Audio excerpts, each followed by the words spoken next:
மறுமலர்ச்சி திராவிட முன்னேற்றக் கழகத்தின் முதன்மை செயலாளரும் திருச்சி நாடாளுமன்ற உறுப்பினருமான தோழர் துரை வைகோ அவர்கள் தன்னை முதன்மை செயலாளர் பொறுப்பிலிருந்து விடுவித்துக் கொள்வதாக இன்றைக்கு அறிக்கை வெளியிட்டிருந்தார்கள்.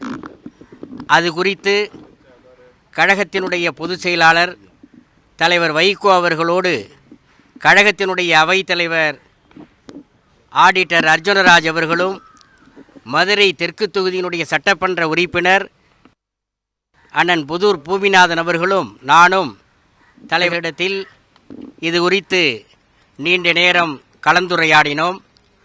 எல்லா கருத்துக்களையும் உள்வாங்கிக் கொண்டு நாளை மறுமலர்ச்சி திராவிட முன்னேற்றக் கழகத்தினுடைய நிர்வாகக் குழு கூட்டம் தாயகத்திலே நடைபெற இருக்கிறது.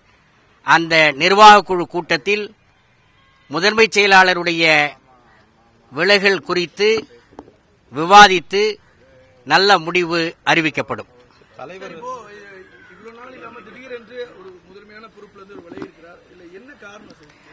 இது முழுக்க முழுக்க உட்கட்சி விவகாரம். இதையெல்லாம் பொதுப்படியாக ஊடகங்களிலே நாங்கள் சொல்ல வேண்டிய அவசியமில்லை. ஆனால் நாளை நிர்வாகக் குழுவிலே இது குறித்து மாவட்ட செயலாளர் உள்ளிட்ட நிர்வாகக் குழு உறுப்பினர்கள் இது குறித்து விவாதம் நடத்தி கலந்தாலோசனை செய்து ஒரு நல்ல முடிவை கழகத்தினுடைய பொதுச் செயலாளர் தலைவர் வைகோ அவர்கள் அறிவிப்பார்கள்.